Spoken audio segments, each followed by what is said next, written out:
Hey guys, welcome to my channel வளராதடா. இன்னைக்கு நம்ம இந்த வீடியோவில் வந்து ஏய் கேமரா அங்க இருக்கு, எதுக்கு சைடுல பேசி என்ன பத்தி பேசிக்கிட்டு இருக்கா? சைடு சத்தியம் தெரியுமா உனக்கு? சைடு சத்தியம் இப்போ வந்து பாரு, ஹெலிகாப்டர் பாருங்க பாரு. வளராதடா கேம் சேஞ்சர் இந்தியன் 2க்கு அப்புறம் சங்கர் அவர்கள் வந்து இங்கே தமிழ் இண்டஸ்ட்ரியில் இல்லாமல் அங்கிட்டு ஓடி போயிட்டாப்ல. ஓடி போகல, மறுபடியும் ஓட வச்சுட்டீங்க. ஒரு மனுஷன் ஒரு படம் தப்பா எடுத்ததுக்காக இந்த அடி அடிக்கிறது. சங்கர் இந்த படத்துல கம்பேக் ஆனாரா இல்லையா? இல்ல ஆந்திரா போனவரா அப்படியே ஒரிசா மும்பை அப்படி அந்த பக்கம் போயிருப்பாரா, இல்ல திரும்பி தமிழ்நாட்டுல வருவாரா? ஒருவேளை அவரோட அசிஸ்டன்ட் அட்லி இருக்காருல்ல, அவரோட ஸ்ட்ராட்டஜி ஃபாலோ பண்றாரோ. அவர் ஹிந்தியில போய் செட்டில் ஆயிட்டாரு, இவரும் பக்கத்து ஸ்டேட்ல செட்டில் ஆயிடலாம். இல்ல அவர் வந்து ஹிட்டு கொடுத்து போனாரு, இவர் அப்படி போவாரா இல்லையான்றதா இந்த இதெல்லாம் நம்ம பார்க்க போறோம். படம் வந்து இந்தியன் 2 கம்பேர் பண்ணும்போது கேம் சேஞ்சர் நல்லா இருந்துச்சு. இந்தியன் டூவோட கம்பேர் பண்றப்ப எந்த படம் நல்லா இருக்கும், அதை விட்டு கம்பேர்லாம் பண்ண வேணாம். Emotional damage. ராம் சரண் அவர்கள் வந்து காலேஜ்ல ஒரு பொண்ணை லவ் பண்றாரு. அந்த பொண்ணு வந்து ஒரு கட்டத்துக்கு மேல கன்வின்ஸ் ஆகி ஓகே நான் லவ் பண்றேன் அப்படின்னு சொல்லுது. ஸோ ராம் சரண் வந்து ரொம்ப கோபமான ஒரு, எதுக்கு எடுத்தாலும் கோவப்படுற ஒரு கேரக்டரா இருக்கு. ஸோ அப்போ வந்து இருங்க எனக்கு ஒரு இது, பாலா படத்துல வனங்கான படத்துலயும் ஹீரோ ரொம்ப கோவமா இருப்பாரு, இந்த படத்துலயும் ஒரு ரொம்ப கோவமா இருக்காரு. ஒரு ரூரல் டைப்ல பாக்கணும்னா பாலா படத்துக்கு பாருங்க, கமர்ஷியலா பாக்கணும்னா இந்த படத்துக்கு, ஒரு மாடர்ன் ஆர்ட் பாக்கணும்னா நீங்க ஒரு பக்கம் போங்க. ரெண்டுமே டான்ஸ் இருக்கு, இங்கிட்டு டான்ஸ் டான்ஸ் இருக்கு, ராவா வேணுமா ராவா இங்கிட்டு இருக்கு, உங்களுக்கு எல்லாமே இருக்கு. ஸோ வந்து கோவத்தை கண்ட்ரோல் பண்ணி ஹீரோயின் வந்து கோவத்தை வந்து எக்ஸிபியூட் பண்ணாத எக்ஸிக்யூட் பண்ணு அப்படின்னு திருத்துறாங்க. ரொம்ப நேரம் மனப்படம் பண்ண நேரம் இவன் வேற என்னை ரொம்ப டார்ச்சர் பண்றான்டா. அப்ப வந்து ஹீரோயின் சொல்றாங்க, நீ ஐபிஎஸ் ஆனா கோவத்துல இன்னும் நிறைய பேர் அடிப்ப. ஐஏஎஸ் ஆகி, ஆமா ஐஏஎஸ் ஆகி நிறைய வந்து மெட்டீரியலைஸ் பண்ண, வயிற்றுல அடி, வயிற்றுல அடிக்கிறவங்க இருந்து மக்களை காப்பாத்து சொல்றாங்க. தெளிவா சொல்லுங்க, வக்குனா இதா இல்லையா அப்படின்னு ஹீரோயின் வந்து ஹீரோ வந்து ஒரு மெட்டீரியலிஸ்டா பண்றாங்க. ஸோ அதுக்கப்புறம் ஒரு தவிர்க்க முடியாத ஒரு சொல்லிட்டு அவங்க போயிடுறாங்க. ஆமா சொல்லிட்டு அவங்க போயிடுறாங்க. அதுக்கப்புறம் ஒரு சிச்சுவேஷனால அவர் சிஎம் ஆகக்கூடிய ஒரு லெவல் வருது. அதை வந்து பாலிடிக்ஸ் பண்ணி எஸ்ஜே சூர்யா வந்து வில்லனிசமா வந்து அவரை தடுக்கிறாரு. அதுக்கப்புறம் என்ன நடந்தது, அவங்களுக்குள்ள ஒரு கேட் அண்ட் மவுஸ் தான், இவருக்கு என்னாச்சு அப்படின்றதா கேம் சேஞ்சர். என்ன பொறுத்தவரைக்கும் ஃபர்ஸ்ட் ஹாஃப் வந்து ரொம்பவே நல்லா இருந்துச்சு. ஃபர்ஸ்ட் ஹாஃப்ல வந்து அந்த லவ் போர்ஷன்ஸ் மட்டும் கொஞ்சம் கம்மி பண்ணியிருந்தா இன்னும் கொஞ்சம் பெட்டராகவே இருந்திருக்கலாம், இன்னும் கொஞ்சம் கிறிஸ்பா இருந்திருக்கலாம். பட் ஓகே தான், அங்கங்கே இருந்தாலும் நல்லாவே இருந்துச்சு. அந்த இன்டர்வல் ட்விஸ்ட்டு அந்த இதெல்லாம் மென்ட்ரல் பிளாக் நல்லா இதாக இருந்துச்சு. ஸோ செகண்ட் ஹாஃப்ல ஆப்வியஸ்லி அந்த கேட் அண்ட் மவுஸ் விஜய் சூர்யாவுக்கு உங்களுக்கு நல்லா போச்சு. ஆனால் அங்கங்கே கொஞ்சம் லேக் இருந்தது. அதான் நீங்கள் சொன்ன மாதிரி டைம் அதிகம் பண்ணுறதுனால அந்த சீன்ஸ்லாம் கொஞ்சம் கட் பண்ணிக்கலாம், இல்லை இது பண்ணிக்கலாம் அப்படின்னு எனக்கு தோணுச்சு. காமெடி வந்து நான் அவர் எழுதியிருக்காரு ஓகே, அது எங்க ஒர்க் ஆயிருக்கு அப்படின்னா எஸ்ஜே சூர்யாவுக்கும் ஜெயராம் கிட்ட ஹியூமர் ஒர்க் ஆயிருக்கு. பட் அதுவே ஒரு தெலுங்கு ஆர்டிஸ்ட் வந்து பண்ணும்போது நமக்கு அவ்வளவா செட் ஆகும், ஒர்க் ஆகல. அந்த லவ் போர்ஷன்ல ஒரு போலீஸ்குள்ள ஒரு காம்படிஷன் வரும், அது ஒர்க் ஆகல. பட் அதே சங்கர் எழுதினாதான் சைடு சத்தியம். சங்கர் எழுதினாரா இல்ல தெலுங்குல இருந்து யாராவது தெரியல. ஏன்னா சங்கர் படங்கள்ல அந்த மாதிரி ஒரு கேரக்டரை இந்தியன் நம்ம பார்த்தது இல்லை. அந்த மாதிரி ஒரு கேரக்டர் அது நீங்க நார்மலாவே வச்சு இது பண்ணிருக்கலாம். அது எதுக்கு சைடு, அது பெருசா ஹியூமராவும் இல்ல, இதாகவும் இல்ல. சரி ஓகே, படம் ஃபுல்லாவே சைட்லயே நடக்கிறாரு, சைட்லயே பேசுறாரு.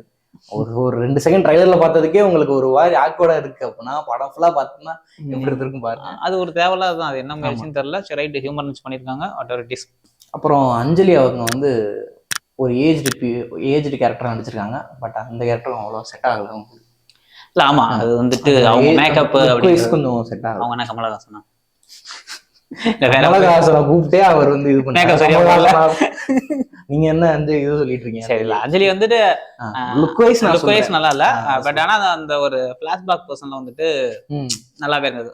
சங்கரோட வழக்கமான பிளாஷ்பேக்ல ஒண்ணு இருக்கும்ல, அந்த எமோஷனல் நம்மளுக்கு கனெக்ட் ஆச்சு, நல்லாவே இருந்துச்சு. நல்லா இல்லாதது அப்படி சொல்லிட்டு தான் இருக்காரு. உங்களுக்கு மேஜரா நல்லா இல்லாதது என்ன, பிடிக்காதது? சங்கர் எஸ்ஜே சூர்யா வந்துட்டு கேரக்டர் அவர் வந்து நல்லா பண்ணிருக்காரு. இருந்தாலும் மத்த படங்களை கூட கொஞ்சம் ஓவரா கத்துறாரு அப்படின்ற மாதிரி இருக்கு. மத்த படங்களை கத்திக்கிட்டே இருந்தாலுமே ஒரு ரீசன் இருக்கும். பிளஸ் அவரோட ஒரு ஸ்கில் இருக்கும், ஆக்டிங் இருக்கும், தனியா தெரியுறாரு அப்படின்னு. இதுல கத்துறது வேற தனியா எதுவுமே தெரிஞ்ச மாதிரி. தெலுங்கு படங்கள் அப்படி இருக்கும்னு நினைக்கிறேன். அப்படி வேற ஏதாவது பண்ணிருப்பாங்க, நமக்கு தெரியல. தெலுங்கு ஆடியன்ஸ்க்கு அப்படின்றது இப்ப சரிபோத சனிவாரத்துலயும் தெலுங்கு படம் தான் டப் பண்ணியிருக்காங்க தமிழ்ல. பட் அதுல கரெக்டா இருக்கும் உங்களுக்கு. தமிழ்ல டப் பண்ணினாலுமே அவர் கத்துனாலுமே அது கரெக்டா இருக்கும். இதுவும் அதே மாதிரி தானே, ஏன் செட் ஆகல அப்படின்றதான். மியூசிக் நல்லாதான் இருந்துச்சு சொல்ல வரேன், நல்லாதான் இருந்துச்சு. தமன் வந்து படத்தை காப்பாத்த ட்ரை பண்ணிருக்காரு. பேபி ஜான்ல எப்படி ஏன் படத்தை காப்பாத்த ட்ரை பண்ணா ஒரு நிலமா இருக்கு என்ன அது என்ன இன்னும் வா காப்பாத்த ட்ரை பண்ணிருக்காரு இல்லங்க கொஞ்சம் ஃபிளாட்டா இருக்குல்ல Flat ஆ இருக்கு. லைட்டா ஏத்தி இருக்காருன்னு நான் சொல்றேன். படத்துல நல்ல நல்ல சீனா இருந்துச்சு. இப்போ புதுசா கலெக்டருக்கும் ஒரு கலெக்டரோட பவர் என்னன்றது நிறைய விஷயங்கள் சொல்லியிருந்தாங்க. தெரிஞ்சுச்சு, ஆமா. அது அந்த வழக்கமா சங்கரோட அந்த பொலிட்டிக்கல் பாயிண்ட் இருக்கும்ல, பொலிட்டிக்கல் செட்டர், அதை வந்து ரொம்பவே அழகா சொல்லியிருந்தாங்க. ஒரு கலெக்டரோட லிமிட் இது அப்படின்றத ரொம்பவே நிறைய விஷயம் சொல்லியிருந்தாங்க. நிறைய ரூல்ஸ் எல்லாம் பேசியிருந்தாங்க. அது நமக்கு அந்த ஒரு எலெக்ஷன் கமிஷனர் வந்து என்ன மாதிரியான ஒரு அப்ரோச் பண்றது, அவங்களோட லிமிட் ரூல்ஸ் இருக்கு, அதெல்லாம் நல்லாவே எடுத்து பேசியிருந்தாங்க.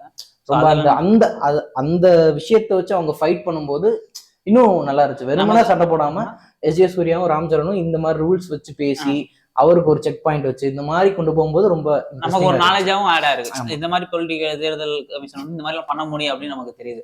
ஆனா கிளைமாக்ஸ்ல மட்டும்தான் அது கிளைமாக்ஸ்ல சில ஃபைட்ஸ் ஜேசிபி வச்சுலாம் சில ஃபைட்ஸ் பண்ணாங்க.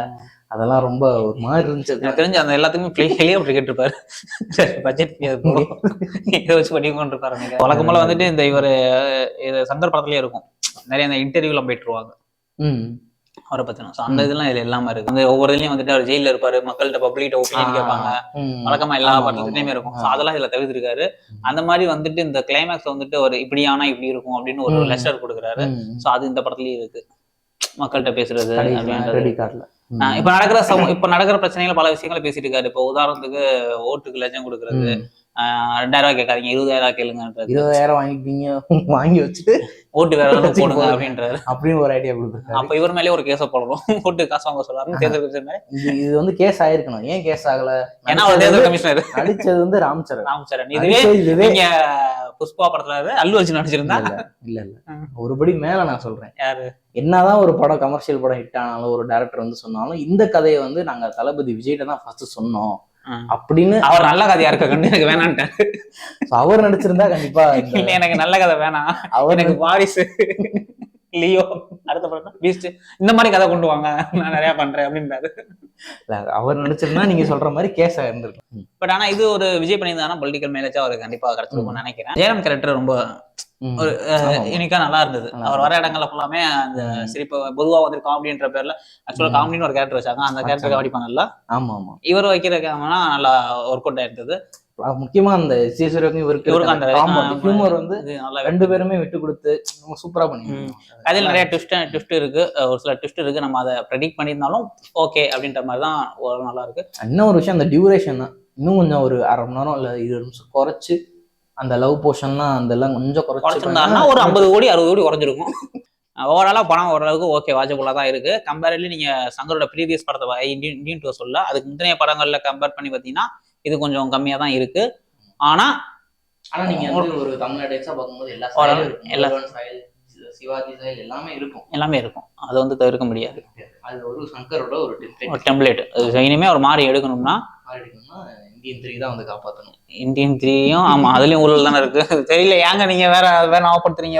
அவர் ஓகே படம் நல்லா இருக்கு, நீங்க ஒரு தடவை தைரியமா போயிட்டு உள்ள போனீங்கன்னா ஃபேமிலியா போயிட்டு என்ஜாய் பண்ணி பார்க்கலாம். எந்த ஒரு வல்கரும் ரொம்ப வன்முறையும் அப்படிலாம் இல்லை. ஃபேமிலியா போனீங்கன்னா ஓரளவுக்கு நாலேஜுக்கும் ஓரளவுக்கு உங்களை என்டர்டெயின் பண்ணும், போர் அடிக்காம என்டர்டெயின் பண்ணும் நம்புறோம். ஓகே, அடுத்த படங்கள்ல வரிசையா ரிவ்யூ பார்ப்போம். நன்றி, வணக்கம்.